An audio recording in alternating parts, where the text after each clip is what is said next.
The number one coaching challenge and opportunity we have in our organizations really has to do with our ability to listen.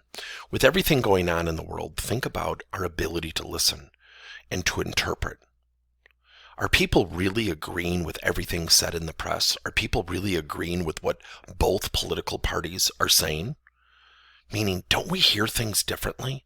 Don't we interpret information differently? Don't we interpret information emotionally? It is our contention that people listen either emotionally or factually. Let me give you a couple examples. I was at a client site months before I did this video, and I remember a memo was sent out to employees, and the memo was about a new change in terms of the way people badge into the company, and it was really done for security purposes. And it was a pretty detailed memo talking about the reasons why people need to badge in for the security of the organization, security of the employees while they're working, etc. And I was seated at a table a couple feet away from 4 employees who got this memo, and they were holding up the memo and they were reading it, and they were talking about it, and they were talking about how it was a little bit of an over-exaggeration that people have to be so succinct when they badge in and really have to follow this new procedure. And it was funny because one person interpreted the memo, which was really about security and the well-being of employees, to be, they just treat you like a number. It's like they don't care about you. And that was her interpretation. And as she said that, the second person, then the third person, then the fourth person jumped on that train of negativity, and the train had left the station. And they proceeded to talk about upper level management and how they seem to not care, and they just treat you like a number. And then they gravitated into some other topics that I was not familiar with. And so when they left the lunchroom, they left one of the memos on their table. So I went over and I picked it up and I was reading it. And right on the memo it says, "This might seem like an overly precautionary step, but we do this for the well-being of our employees, to protect you and the safety of our employees."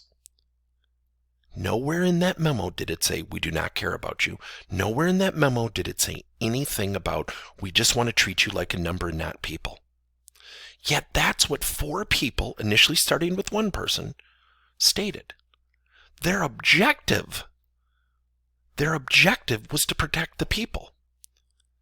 Yet what they heard and how they interpreted it was in a very derogatory sense.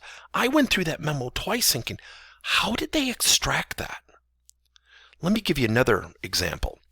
Recently, a client of ours who was asking us our opinion on another coaching model, and it's a competitor, and it was a really interesting question because they said, "What do you think about the following?" And they asked me about the company. I said, "Oh, first of all, it's a very good company. I love their coaching model. Their objective is just different than our objective. It doesn't mean it's better or worse. It's just different." And as we were on a conference call using video chat, it was really interesting because the dynamics changed. And I had video on, the person who called the meeting had video on, and 2 other participants did not have their video on. So I could not see their facial expressions. And as I went through my explanations, we started to have a discussion about how the 2 models could potentially coexist. And it was a little bit jumbled because I was really representing someone else's product. And I must have said 3 times on the conference call, first of all, let me be very clear. I think this is a good company. I think their objective is different in the way they teach coaching. Doesn't mean ours is better. I think just our mission, our intentions, our objectives are different. So about 15 minutes into the call, one of the people who did not have their video on made the following comment. I literally wrote it down verbatim. "Well, earlier you were criticizing the other coaching model." And she went on, and I said, "I have to stop you, and I apologize for interrupting you. I just really want to be very clear before we continue that things don't get taken out of context.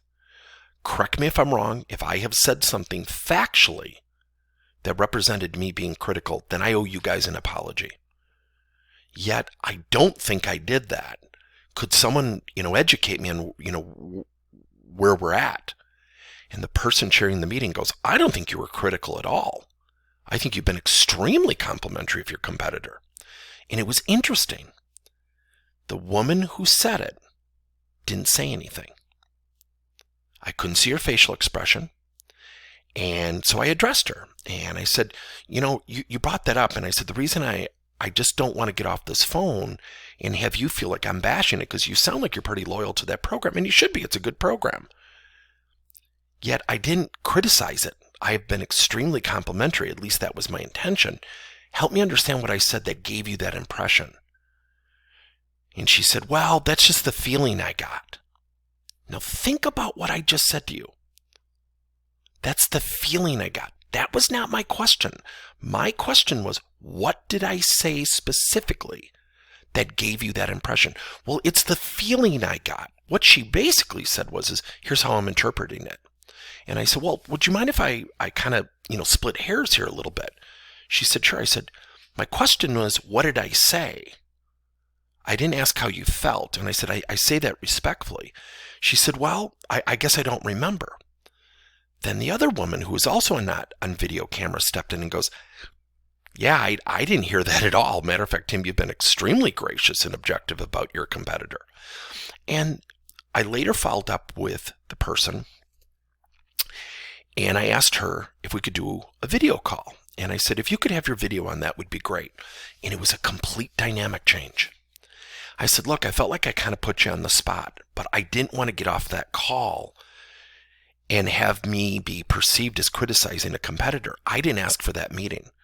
And I didn't ask to be analytical about a competitor's product. And I felt that things were being taken out of context. I don't think that was your malicious intent. I certainly didn't get that impression. I just didn't want to get off that phone call. And I wanted to circle the wagons with you and make sure you and I were okay. And by having her on video call, she said, no, you're right. She said, I have spent years applying that model. I am a big fan of it. It is nothing against your company. I said, okay, great. I said, you should stay loyal. And she said, you know what? But I haven't given your program a fair shot. And I thought it was so interesting. So what does that teach us? We will take things out of context. People will hear what they want. They will internalize. They will interpret. And we as managers and coaches, what do? We inherit those interpretations. How often in the workplace do we hear things like, well, I heard, and they have this impression of a manager or another employee. And then you meet that manager and employee and you're like, where did they get that impression? So again, are people listening factually or are they listening emotionally?